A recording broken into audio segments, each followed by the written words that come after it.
बिस्मिल्लाहिर्रहमानिर्रहीम। अल्लाह और उसके फरिश्ते आप सल्लल्लाहु अलैहि वसल्लम पर दुरूद भेजते हैं। ए ईमान वालो, आप भी आप सल्लल्लाहु अलैहि वसल्लम पर दुरूद और सलाम भेजो। बेटा, आज का हमारा लेक्चर है, हम एंजाइम्स के मुतल्लिक़ गुफ्तगू करने लगे हैं।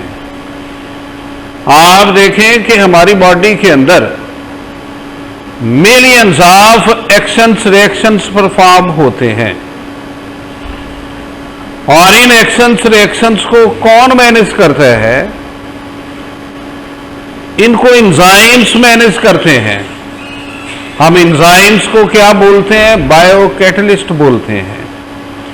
एंजाइम इन केमिकल एक्शन रिएक्शंस की स्पीड को इंक्रीज कर देते हैं। एंजाइम के बगैर भी ये केमिकल एक्शन रिएक्शंस परफॉर्म हो सकते हैं, लेकिन इनकी स्पीड क्या होगी? स्लो होगी। और millions of action reactions at a time perform होते हैं। अगर उनकी स्पीड स्लो हो जाए तो फिर लाइफ कैसी होगी? इम्पॉसिबल हो जाती है। तो आप बच्चे ये देखें कि ये enzymes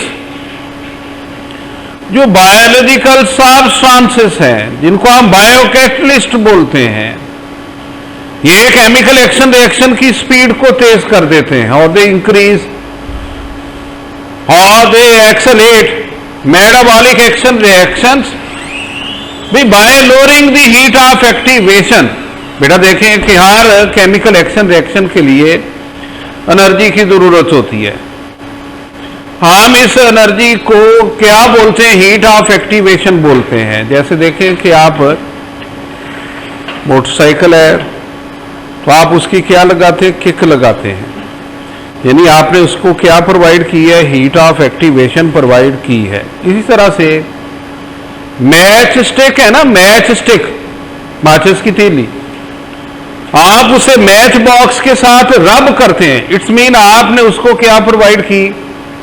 heat of activation provide की, एनर्जी प्रोवाइड की। तो हर केमिकल एक्शन रिएक्शन को स्टार्ट लेने के लिए एनर्जी की जरूरत होती है, हीट ऑफ एक्टिवेशन जिसको हम बोलते हैं।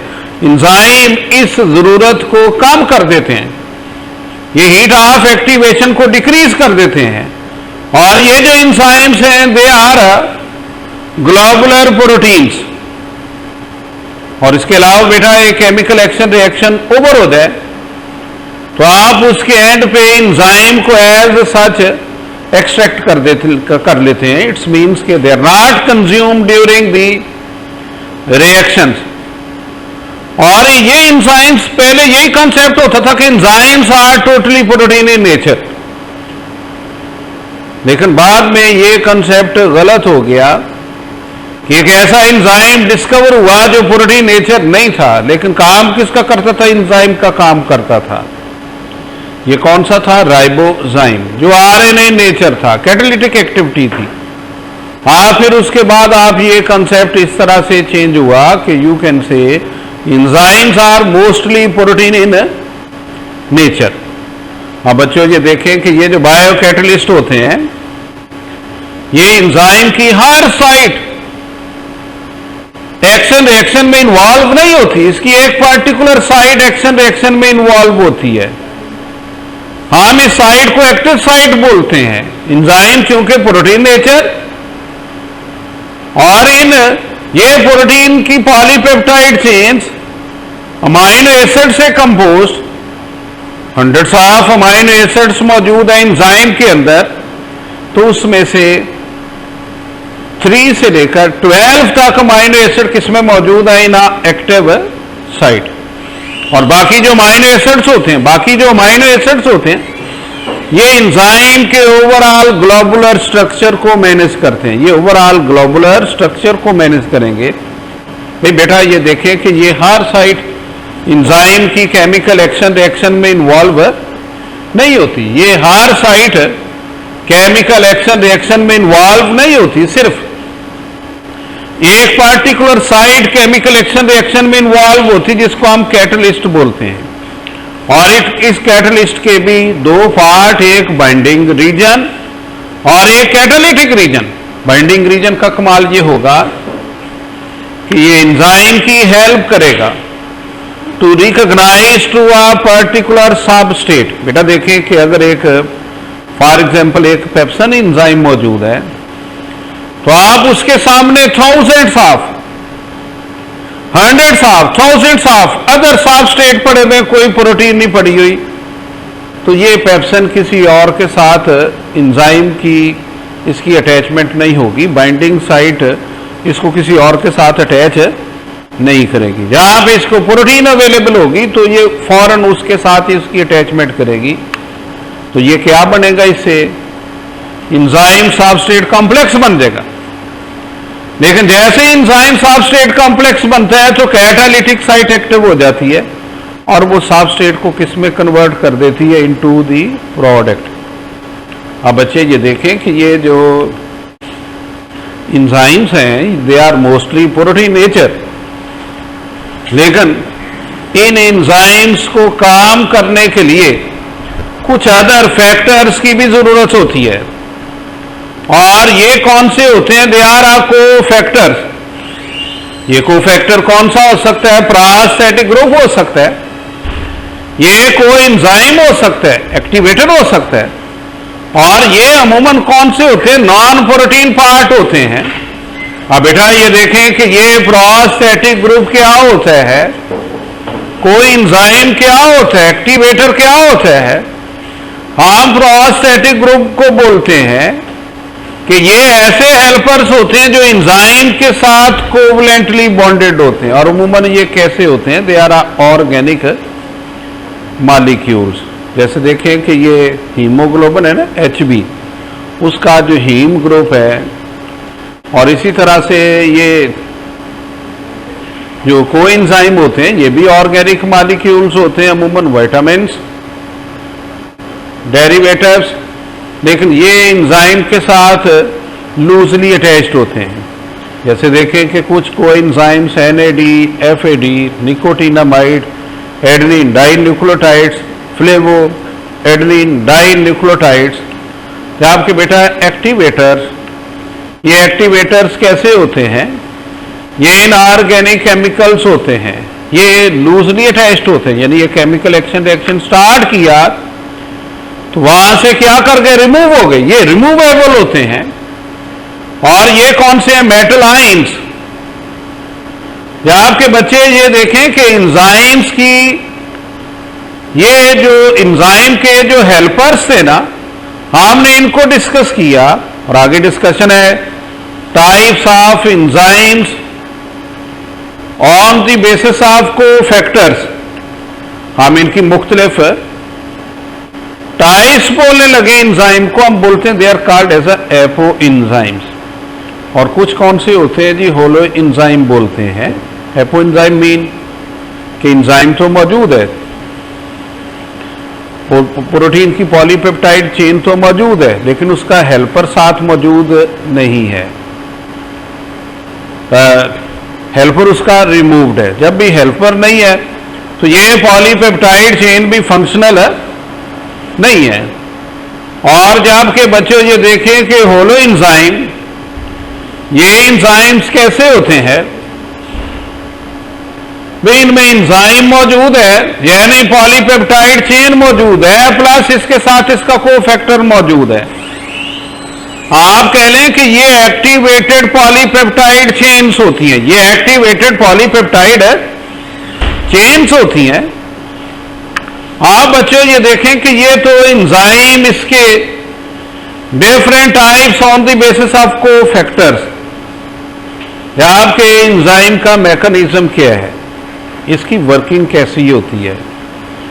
भाई एंजाइम बेटा कैसे होते हैं, they are specific in nature होते हैं, क्योंकि हर एंजाइम की स्पेसिफिक केमिकल कॉम्पोजिशन होती है और ये स्पेसिफिक, इसका स्पेसिफिक स्ट्रक्चर होता है और इसका फंक्शन भी स्पेसिफिक होता है। ये स्पेसिफिक सबस्ट्रेट ही के ऊपर इनकी वर्किंग होती है, किसी अदर सबस्ट्रेट के ऊपर इनकी वर्किंग नहीं होती। ये specific in composition, specific in structure.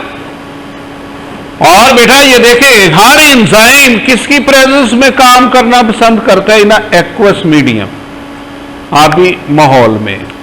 तो इसका मैकेनिज्म आप एंजाइम एक्शन में देखें कि एक एंजाइम ने किसको रिकॉग्नाइज किया? सबस्ट्रेट को, और क्या डेवलप हो गया? एंजाइम सबस्ट्रेट कॉम्प्लेक्स प्रोड्यूस हो गया।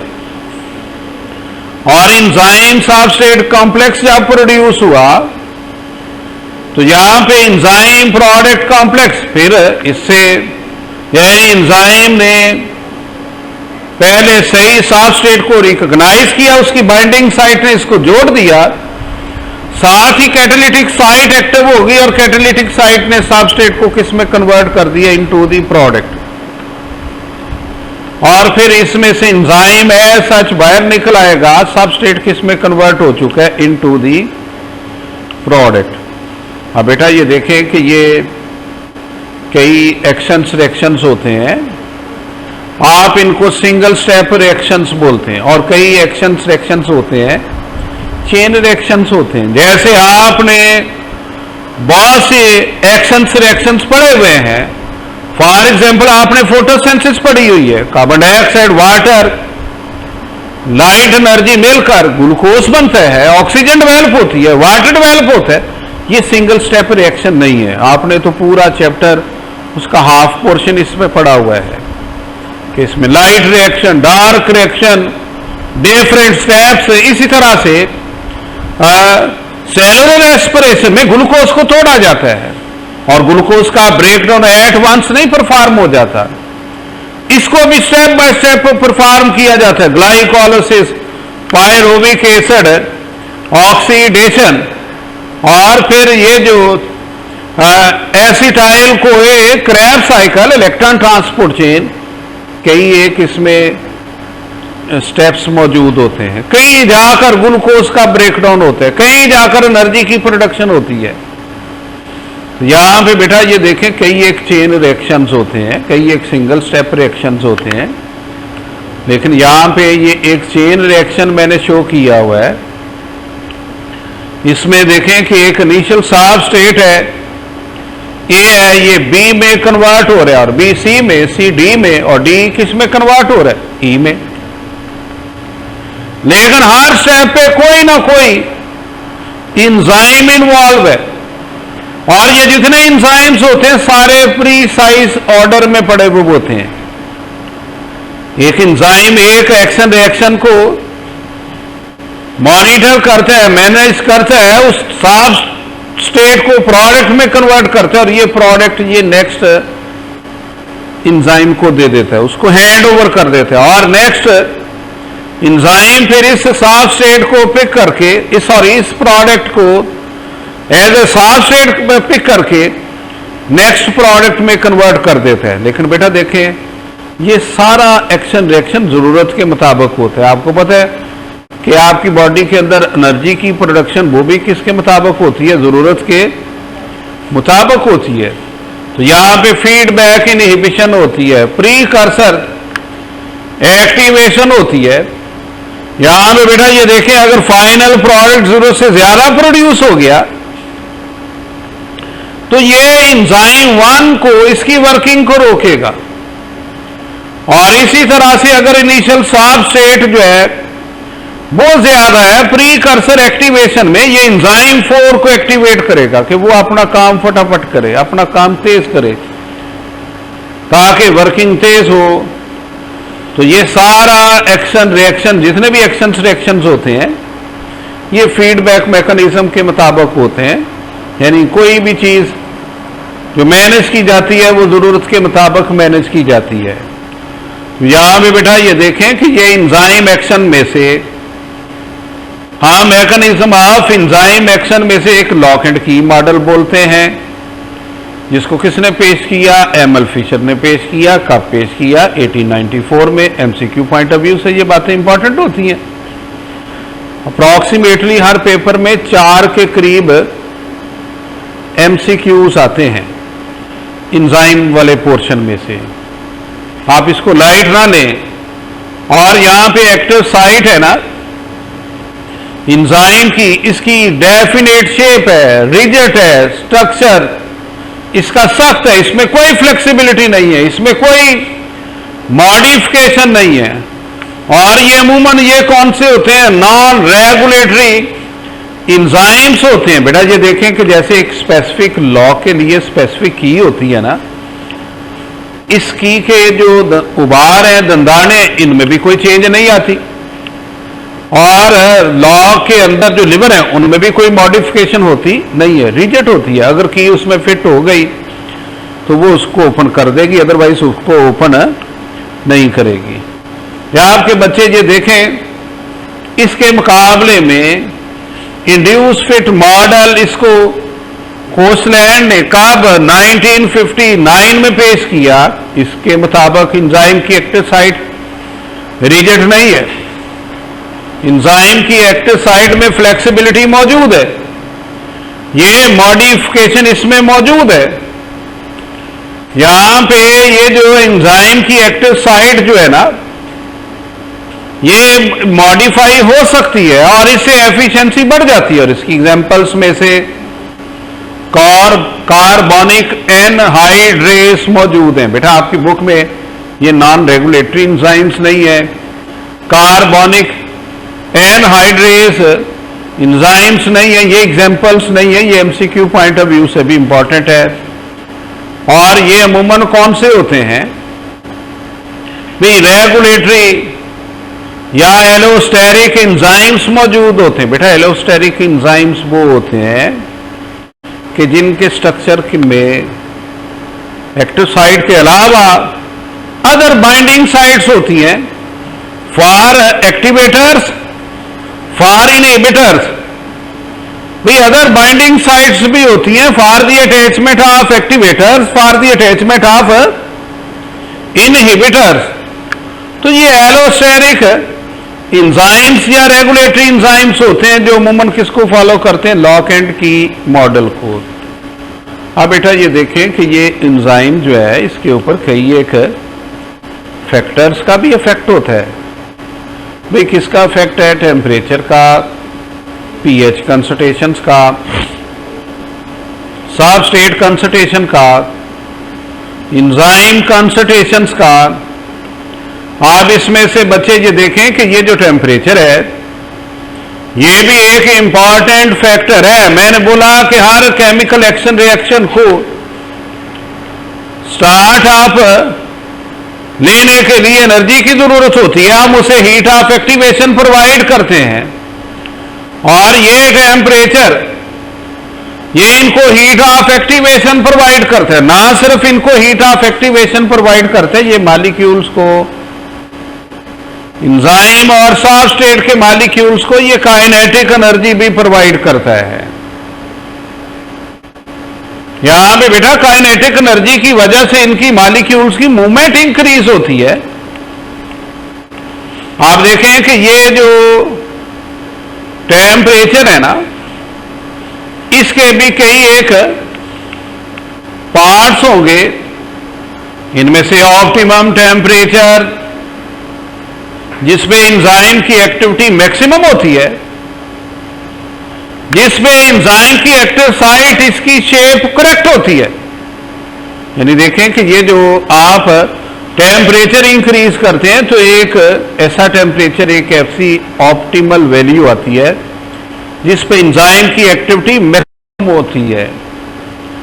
हम इसे जो है ऑप्टिमम टेम्परेचर बोलते हैं। यानी इस टेम्परेचर पे एंजाइम की एक्टिव साइट उसकी करेक्ट शेप है और एंजाइम की वर्किंग हाईएस्ट है। हमारी बॉडी के अंदर जो एंजाइम्स है ना, वो 37 डिग्री सेंटीग्रेड टेम्परेचर पे अमूमन काम परफॉर्म करते हैं। बेटा देखें, ये नहीं है कि सब के लिए 37 ही ऑप्टिमम टेम्परेचर है।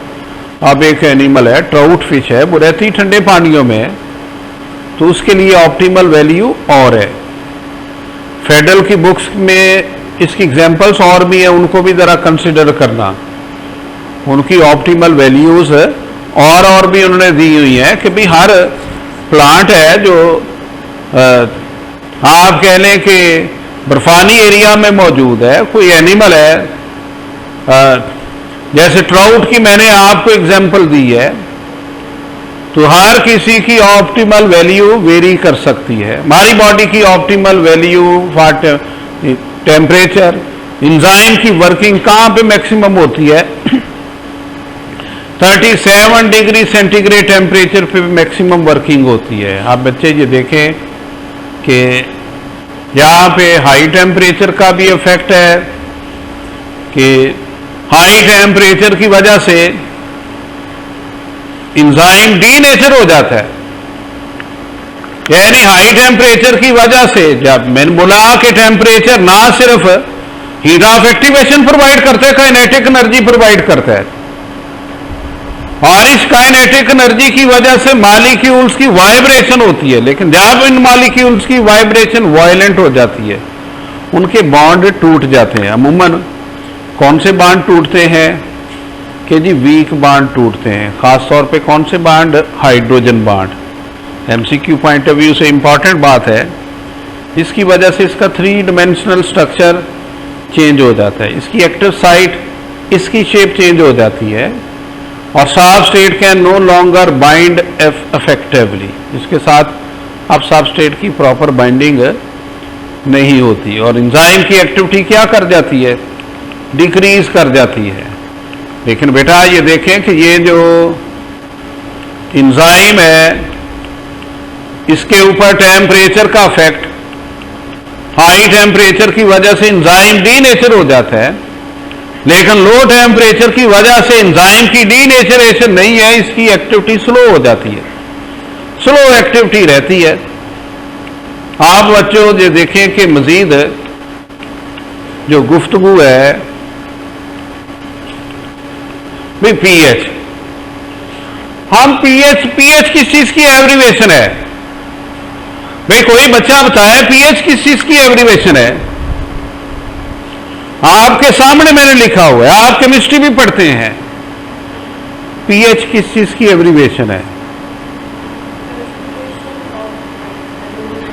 भाई word pH mean power of hydrogen ions, power of hydrogen ions. तो यहां पे पीएच में मेजर करते हैं जी कंसंट्रेशन ऑफ हाइड्रोजन आइंस को इन आ सॉल्यूशन। हर एंजाइम एक स्पेसिफिक पीएच पे काम करते हैं जब इसकी एक्टिविटी मैक्सिमम होती है। ये इसकी ऑप्टिमम पीएच, यहां पे ऑप्टिमम पीएच पे इसकी एक्टिव साइट है ना, ये करेक्ट शेप में होती है। एंजाइम सबस्ट्रेट कॉम्प्लेक्स डेवलप होता है इजीली। लेकिन बेटा देखें कि बास का पीएच एसिडिक हो सकती है, बास का पीएच बेसिक हो सकती है।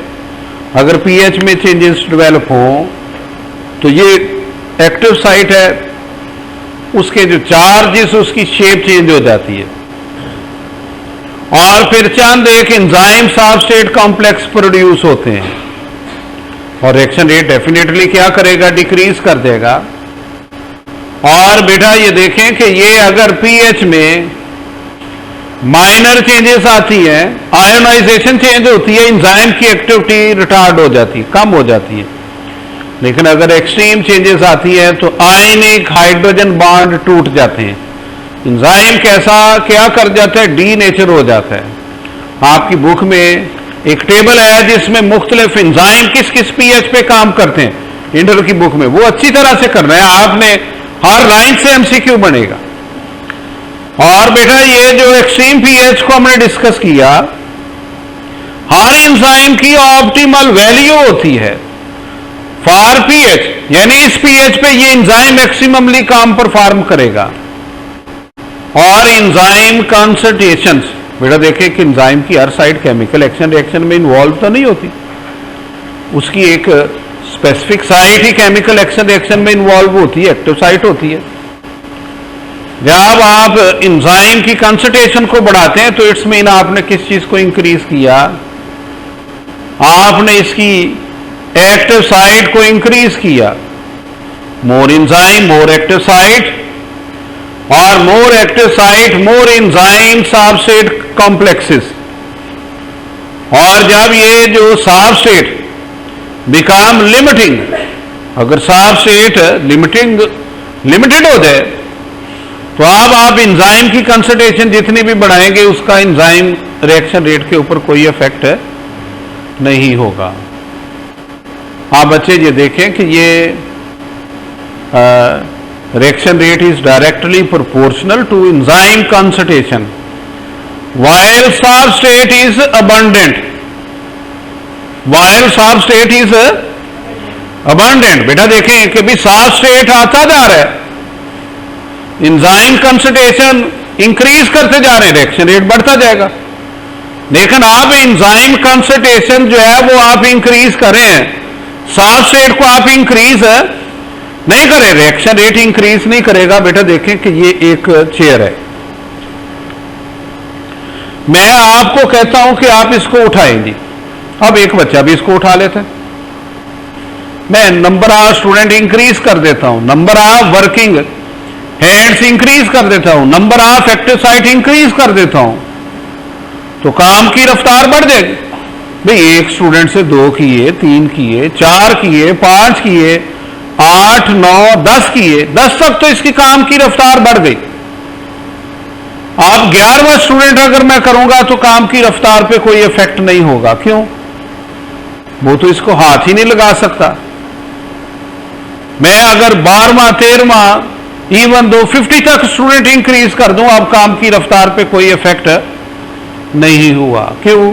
कि हमारे पास हम सिर्फ एक चेयर को कैरी कर रहे हैं, दूसरी को मैं कैरी करने का इंस्ट्रक्शन नहीं देता, तो अब काम की रफ्तार के ऊपर कोई इफेक्ट नहीं होगा।